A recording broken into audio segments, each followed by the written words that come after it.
että tämä on 3,5, tämä on niin kertakaikkisen edullinen nyt. Hello. Hello. Vai siellä joku tuli sisään. No. Aha. Eli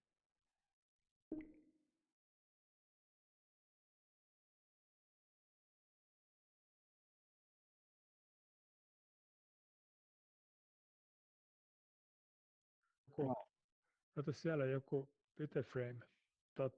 Ei Joo. saa suljettua tätä tilaa. Ainoastaan Pro-versiossa saadaan se sitten sillä tavalla, että tämä niin menee kiinni, mutta tuskin jaksaa kauhean pitkään Suomea kuunnella. Joo. Tuskinpa. Niin, joo, en tiedä. Joo, hello. En tiedä. Mutta tässähän päästään heti tämmöiseen interaktiiviseen meininkiin, että nyt tämän kanssa voit ruveta niinku kyselemään, että kuka sä olet ja minne menet. Aika jännä. Niin, ja aika jännä juttu, että nyt kokeilee käsiä ja kaikkea nyt sitä hävitä ja jonnekin.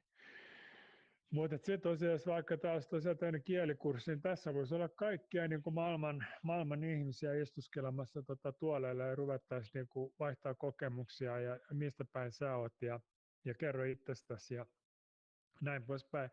Että mulla oli ainakin tuli heti sen Britin kanssa, kun se sen esityksen vetäisi siinä, niin oli aika semmoinen hyvä meininki. Niin kun tuli mieleen heti, että voisiko tuottaa, tai kyselinkin siltä, sitä, niin kuin, että voisiko tuottaa Kiinan kielen kurssia. Niin.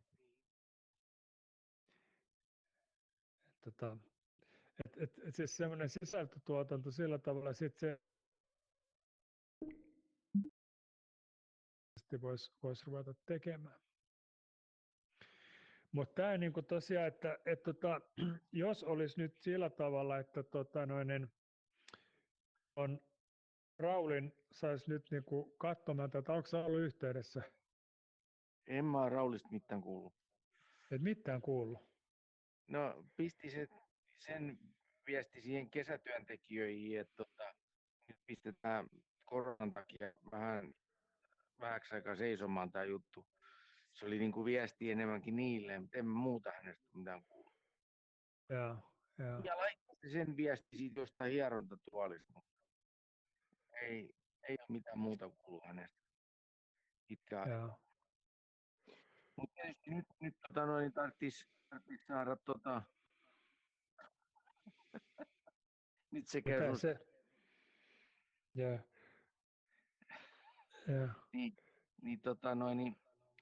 Se, että tarvitsisi nyt sit saada Raulille ne lasit ja jonkunnäköinen ohje, miten Rauli sitten pääsee tähän mukaan, koska kyllä mä näkisin, että se olisi ihan hyvä nyt, että Rauli olisi sitten näkemässä kanssa, mitä tämä niin on ja mitä mahdollistaa. Joo. Aivan, eli tämän voisi niinku demota nyt ihan tällä tavalla. Ja tosiaan sä voit olla tuon kokemuksen kautta, että jos Engage on tuossa noissa toisissa laseissa nyt, että sitä pääsee ainakin kokeilemaan, mutta jos ne huomenna saa sen kiinankielisen tai Kiinan platformin englanninkielisen version sinne, niin mä saan sen ladattua näihin molempiin laseihin, niin sitten periaatteessa päästäisiin katsomaan sitä demoa jo suoraan 11. Eli sitten sä voisit, että se on nyt oikeastaan siitä kiinni, niin kun, että jos aamulla kaikki on kunnossa, niin, niin sitten tulisit hakemaan nämä lasit ja antaisit sen pienen opastuksen tai peräti olisit siellä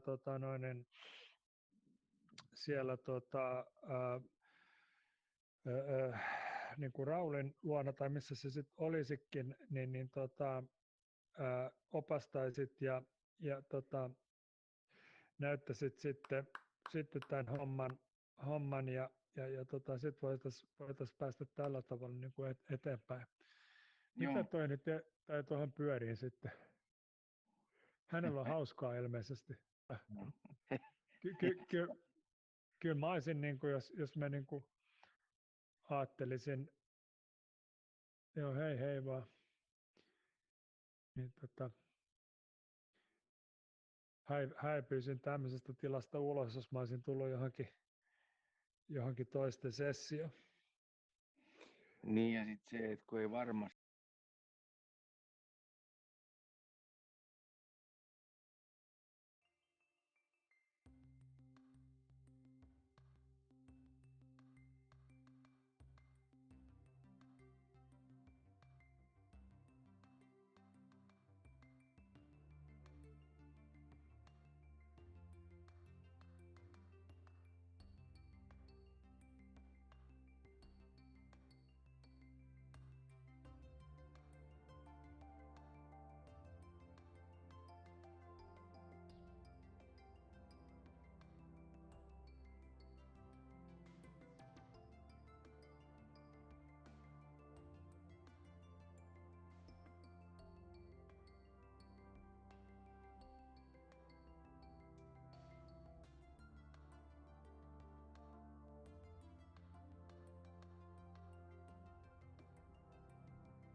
Hi, my name is Dr. Joanna Bagniewska and I am a zoologist.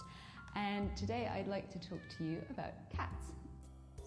Cats have been with us for about 9,000 years and they have been worshipped in ancient Egypt. They are worshipped now by internet users and we love them. They are purring, they are soft, they are cute, and we don't sometimes think about the fact that they are also some of the most efficient and dangerous predators on Earth. And there's quite a lot of them actually. So we've loved our cats so much that there are now about 400 million cats worldwide. So they are present throughout the entire globe apart from the polar regions, so over here. How did they get to all these places? Well, cats were extremely popular with sailors, so people would take cats on board their ships just to get rid of rats, and so cats got to go around the entire globe because of that. In fact, this cat here is the cat that belonged to Captain Flinders. The cat's name is Trim, and she circumnavigated Australia at around the 18th and 19th centuries with Captain Flinders. So that's all very good if you're a sailor, and it's all very good if you're a cat because you get to travel a lot. But the problem is that very often these cats would be dropped off at particular islands, and that makes it not so good for the biodiversity of these islands. Islands are very delicate habitats, and what would happen is cats that come in as an external predator would very easily take advantage of all the species that are present, because animals that have evolved in their own little island niche would not be adapted to dealing with quite an efficient predator that a cat would not be adapted to dealing with quite an efficient predator that a cat would not be adapted to dealing with when you're faced with a cat. And so because of that, 33 faced with a cat of birds on islands have been exterminated by cats. In fact, one of the most impressive and scary cases is that of the Stephen Island's wren. So this little birdie has been discovered on Stephen Island, and the entire species was killed off by a single cat. Now, this cat, the cat actually has a name. The cat's name is Tibbles, and she belonged to the lighthouse keeper. And she was the one who ate all the little birdies that were there. So now we don't have Stephen Island's wren. But also cats do pose a great threat to other species, such as Australia's little penguin or the kiwi bird. Overall, they are a threat to 175 species across 120 islands. So that is pretty impressive. Now, it's not just the islands that the threat of cats is confined to. So wonderful and cute as they are, they very often outnumber native predators around various countries. So for instance, in the UK, cats outnumber foxes, which is fair enough, but it's not just the domestic cats that we have here that outnumber foxes. In fact, feral cats, so cats that are just running around doing their own thing, they don't really live with anyone, they outnumber British foxes 3 times. So that's quite a large number of external predators that we deal with here. And people often ask, okay, so we've got cats, we've got foxes, we've got other predators. Isn't hunting natural though? We've got birds and mammals and reptiles, they're all being hunted by all sorts of species. So what's the problem with cats just doing the same thing? They're cats, they're meant to hunt. Well, in, can we call it natural ecosystem, the predator numbers are being limited by prey numbers. So if you have large prey density, you will have a lot of predators. Now, if you have low numbers of prey, the number of predators will also go down. But we have created an unusual, pretty artificial system where our predator numbers, our cat numbers, are not actually dependent on the numbers of prey. Because we feed our cats, we take them to the vet, we don't let them starve if they don't find enough mice and birds to eat. So we've disentangled this relationship between predator and prey, but at the same time, our numbers of cats are growing and they're not hunting any less. Now, cats are what we, ecologically speaking, call opportunistic predators. That means that they will hunt whenever they have the ability to do so. So it doesn't matter if they're really hungry or not. If they have a chance to go for something, most of the time they will. So back in the 70s, where ethical procedures and approvals were slightly different than what they are now, there was an experiment done where a cat was being given its favorite food and a rat was let into the cat's enclosure, and the cat would kill the rat, leave it, and then go back to eating its favorite cat food. This sort of experiment would really not work today for all sorts of ethical reasons, but it was just one of many that went to show that cats do feed opportunistically.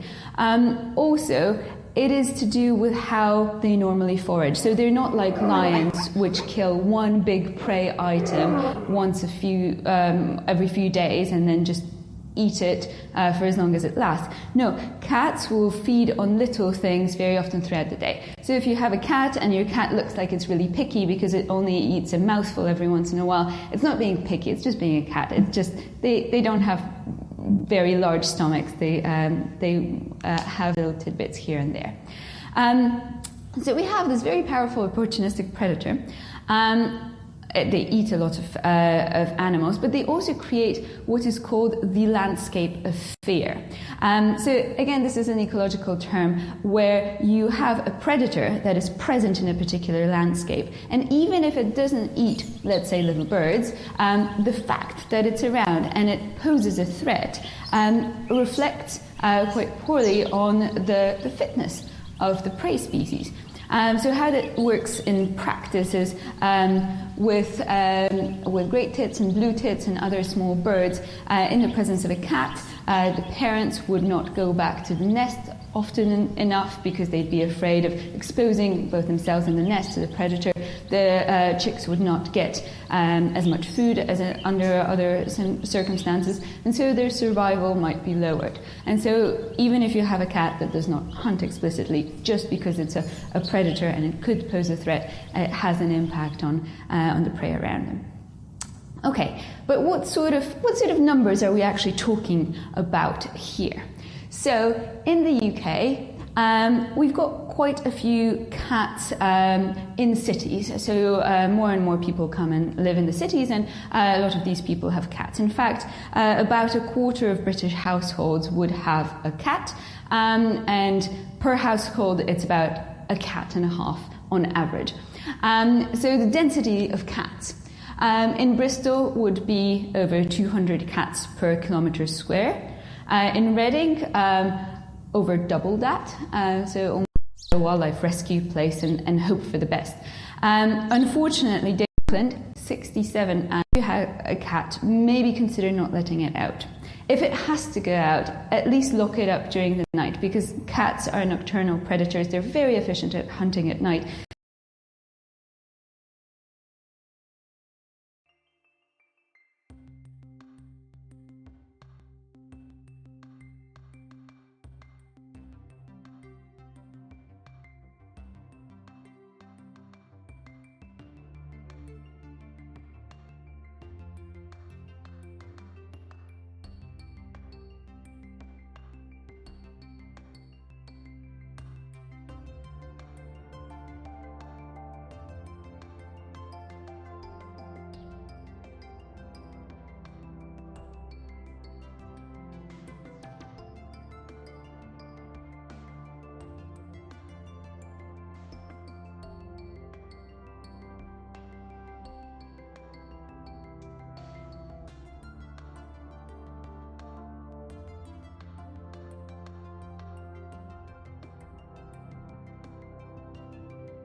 Hi, my name is Sandeep, a developer advocate on the Google Cloud Platform. Welcome to the Google Data Center at the Dalles, Oregon. Take a look around. Before we go inside, we need to make sure that we have the appropriate security clearance. Most Google employees can't even get in here. So let's go on a special behind-the-scenes tour.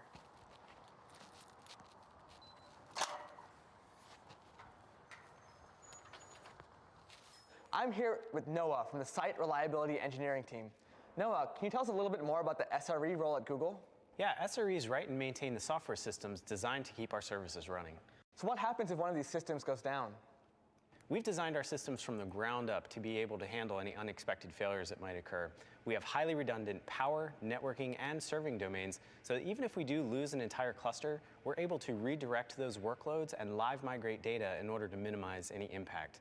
In addition, we have a team of SREs on call 24/7 that can tackle any problems that might arise. Thanks, Noah. So now we learned more about the systems that manage our fleet at Google. Let's take a deeper look at the data center infrastructure itself.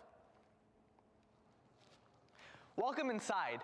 Before we can continue further, we need to go through the biometric iris scan and circle lock. These only allow one person in at a time and require dual authentication to continue further.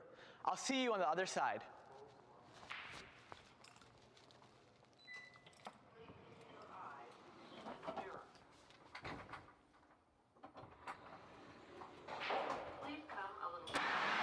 Welcome to the data center floor. As you can tell, we have a lot of servers, and this is a single cluster in a single floor in a single building. Managing all of these servers on a global scale is quite a challenge. To utilize our fleet, we use tools such as Borg, Colossus, and Spanner. You may be familiar with similar tools such as Kubernetes, Google Cloud Storage, and BigQuery. Now, these tools allow Google engineers and cloud customers to more easily manage infrastructure, allowing everyone to build innovative and scalable applications.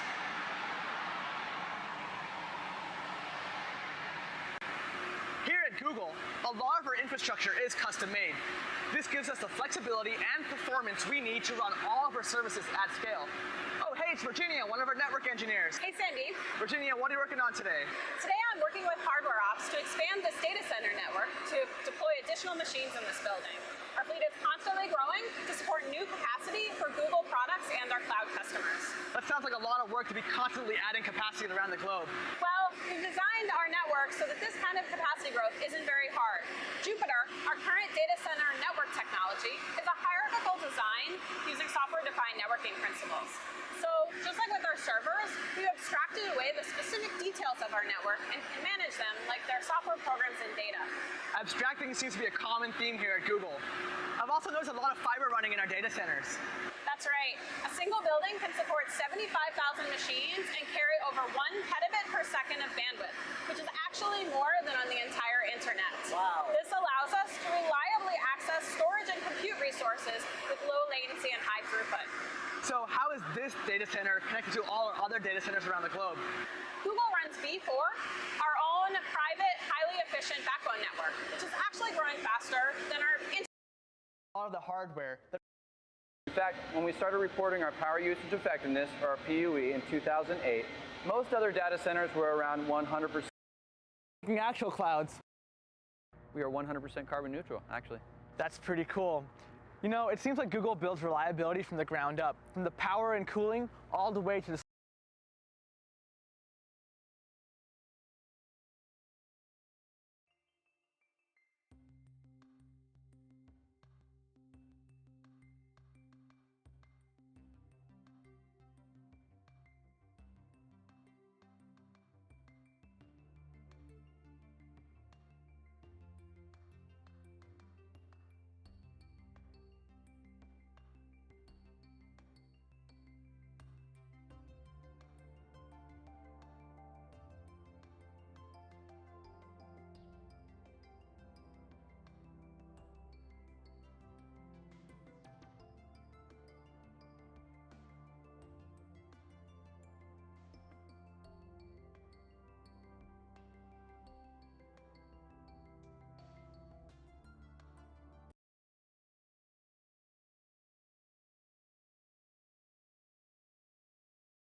Konnichiwa minasan. Nihongo no benkyou shimashou. Hi everybody, let's do some Japanese study. So, today we're going to learn a little bit about the Japanese writing system. If you have a look around, you can see we're in our lovely Japanese room with some historical Japanese landscapes to look at. But today what we're going to focus on is learning some kanji. So here's a bit of sample text here up on the board. And when you look at it first, it can be a bit daunting. There seems to be lots of different types of letters there. But it's broken up into 3 parts. So that bit that is highlighted blue now is called hiragana. And hiragana is just like our Western alphabet. It's a phonetical alphabet, and these shapes represent sounds. They don't have any other meaning other than the sounds. There's also a second phonetic alphabet called katakana, and that's often used for foreign words. But what we're going to focus on today is kanji, and that's the ones highlighted in green. And these kanji are like little drawings of concepts and objects and things, and it's used in the writing system. So there's hiragana, as I was saying, that's kind of like our ABCs, but we'll cover that in a later lesson. And that's katakana as well. You'll notice the katakana looks more angular, but now this, as you can see, is quite a lot of kanji. There's actually, at the moment, there's 2,136 kanji listed by the government of Japan as commonly used kanji. And that you just saw there is the full list of kanji that students would learn by the time they leave high school or secondary school. But don't panic. Most Japanese books are not going to show you that list ever, because most people run away screaming. But actually, I've got more faith in you. I know by the end of this class, you will have learned at least 10 kanji, and you're going to be drawing them up here on the board. So, first of all, this is a recording, but we've got 2 learners, 2 volunteers with us today. If you'd introduce yourselves, here is... Hi, I'm Darren. Darren, and over here is... Nice to meet you, I'm Connor. So, although it's a recording, I really think you'll benefit from having other people in the class, because you'll see the questions that they ask, and you'll also see how they draw their kanji as well. In front of you, you'll find a little whiteboard with a guide on it as well. There's a square on it, and that's for you to practice your kanji. Let's just practice using the writing tools if you haven't used them in Engage already.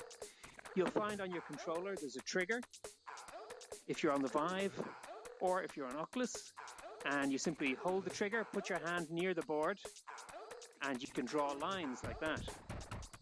And then if you look at your controller, when your hand is near the board, it's context sensitive. You can erase it as well by pressing the delete button. So there we go. I hope everyone's okay with that. Yep. Excellent. Okay, so now these drawings, let's have a look. What have we got around outside us? These drawings originated, the kanji, the pictographs, originated in ancient China. So just like in Europe, the way all the European countries adopted the Roman alphabet, the Chinese writing system, or kanji, was adopted by Japan. And it was actually adopted in the 6th century by Prince Shotoku, or Shotoku Taishi. And he is credited with introducing broad usage of the Chinese symbols. So, when we look at these drawings, we're actually looking at a little bit of history and what the people were thinking back in those days when they were creating these images. So, as you can imagine, what sort of things were important to them? Well, commerce, counting, agriculture, all those sort of things. So let's start off with something as simple as you can get. Now you're going to see, I'm going to draw it on the board here, but at the same time you'll see it repeated up on the left and the right if you need any help. So let's start off with just about as simple as you can get. 1, ichi. Lovely, very nice, excellent. So there you go, you've already learned 1 kanji. So I'm gonna erase that, but I'm gonna make a list in red of all the ones that we've learned. And there we go. What about the next one then? Ni. What? Any guess what 2 would be? 2 lines? Absolutely, that's it. 2 lines. So here we go. 1, 2. Now, we are just having fun, learning some of the simple kanji. But there is actually a rules to how you draw. Because if you think about it, in ancient China or Japan, they had an ink brush, and there'd be a natural flow of movement in how you draw the kanji. And they were drawing in a nice, neat square like this. So they tended to go left to right, top to bottom.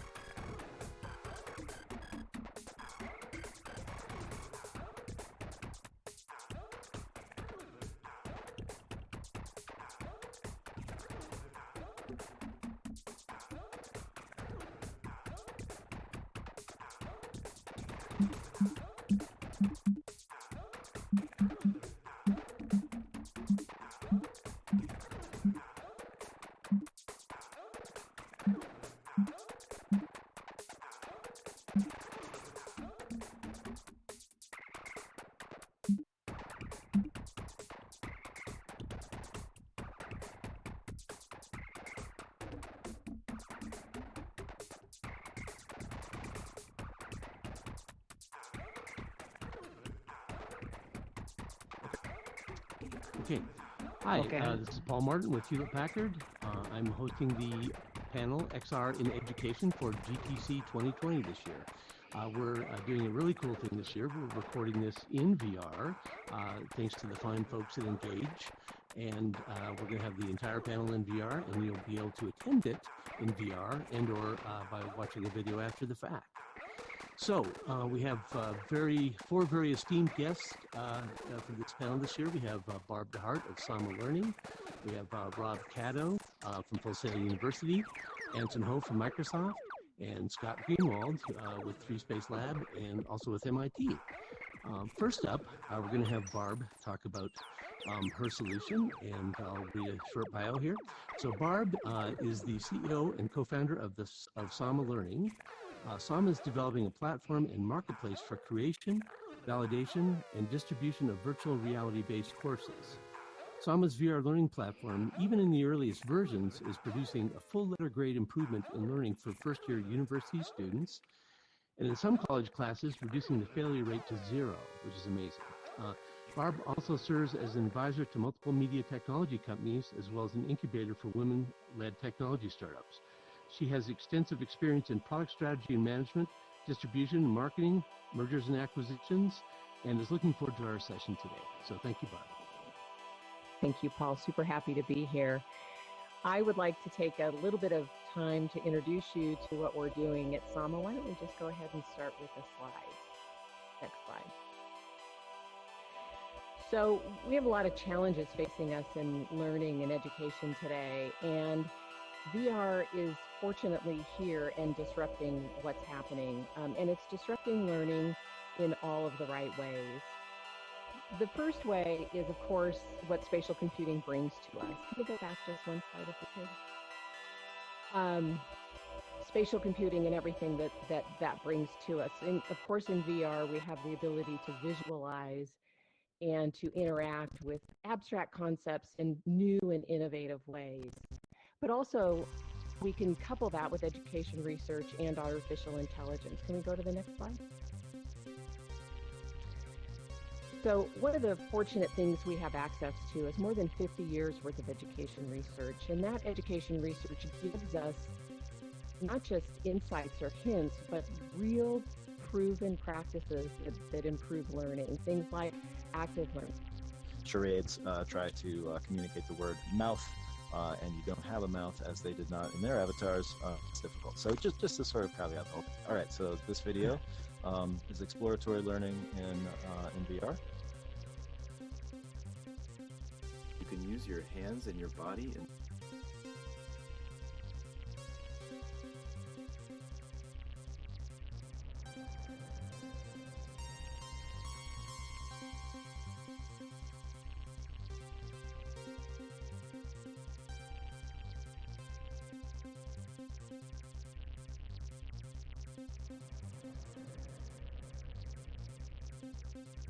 Hi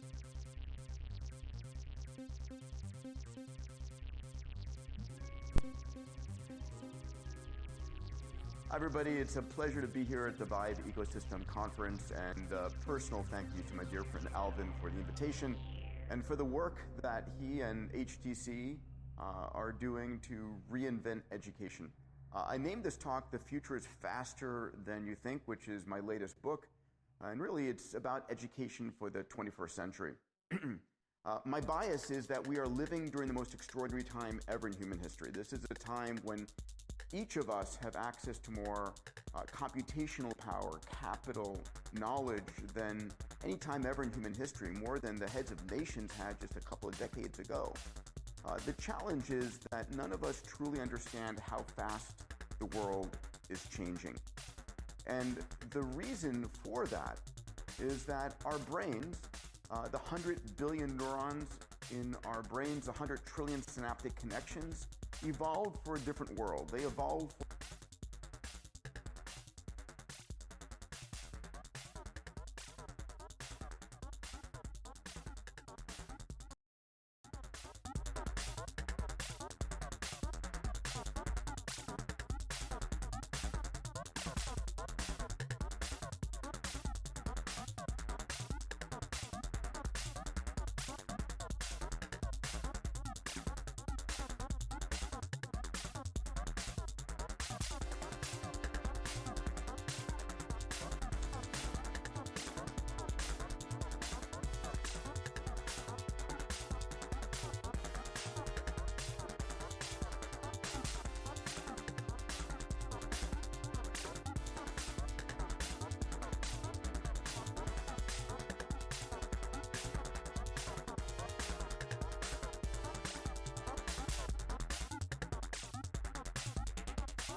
This experience represents the ET80 Plus guidance for single healthcare providers, birthed without meconium, and does not represent the US-European guidance.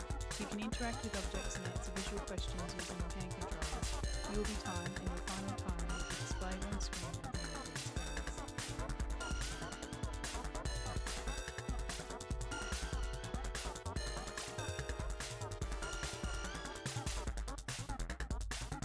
this baby has just been born and you are worried about his condition, what's the first thing you should do? Please proceed with the first step.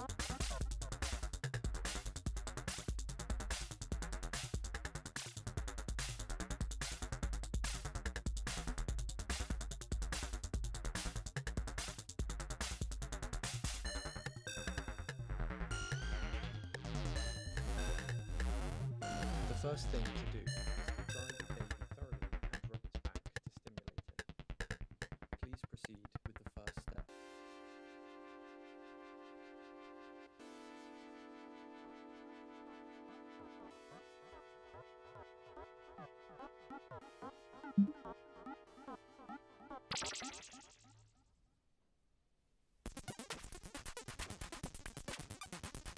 Correct. Dry and stimulate the baby using a towel.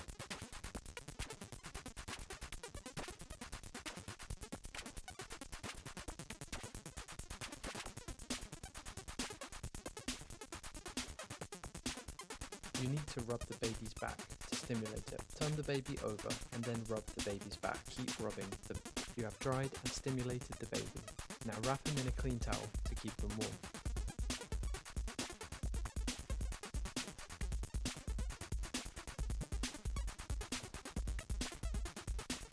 You need to assess the baby now. He is warm and dry. Watch for any breathing, movement, or crying for 10 seconds.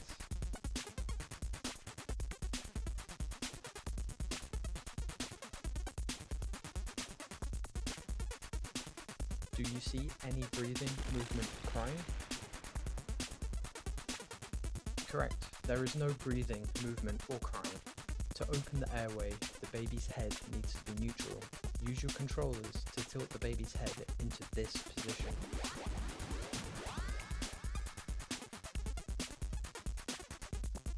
There's no debris in the mouth, and the baby is still not breathing, moving, or crying. You will need to ventilate the baby. Choose the correct size mask and position it correctly in the baby's face.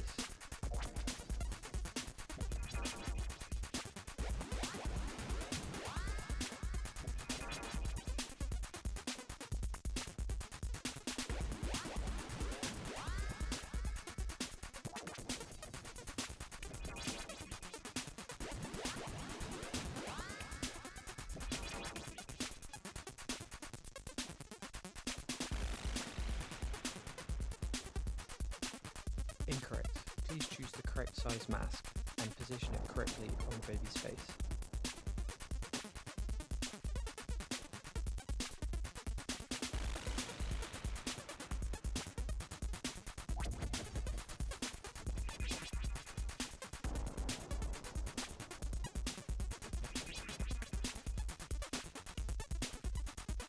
Good.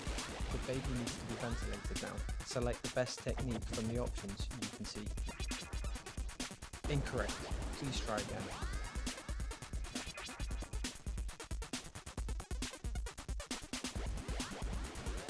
You didn't complete the task correctly, but we will move on to the next step. Now practice ventilating the baby with one hand holding the mask in place and the other squeezing the bag. Try to keep the correct rate of 30 to 50 breaths per minute and watch the chest rise with each breath. If the chest doesn't rise, you haven't successfully given a breath.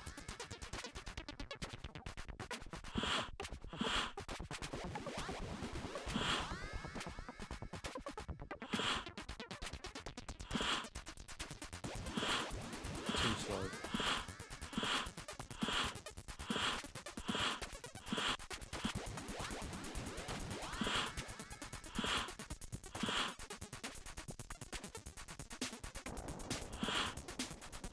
Your ventilation is too slow or too fast. Please try again.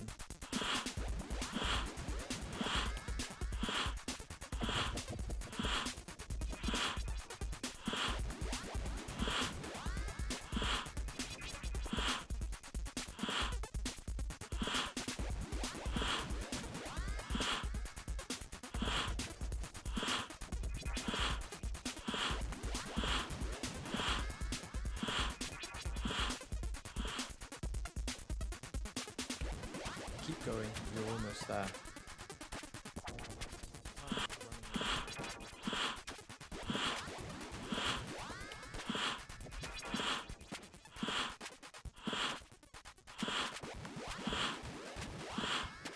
You have ventilated the baby, and now it's time to reassess.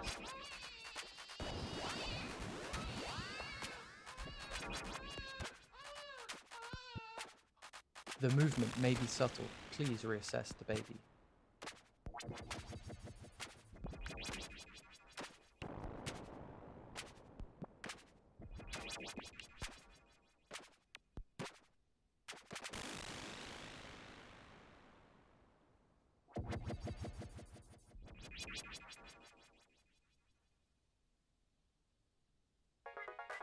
You didn't complete the task correctly, but we will move on to the next step. Fantastic! You have successfully learned the steps involved in assessing and resuscitating a newborn. I'm sorry, it looks like we've taken too much time. There's nothing more we can do for this baby.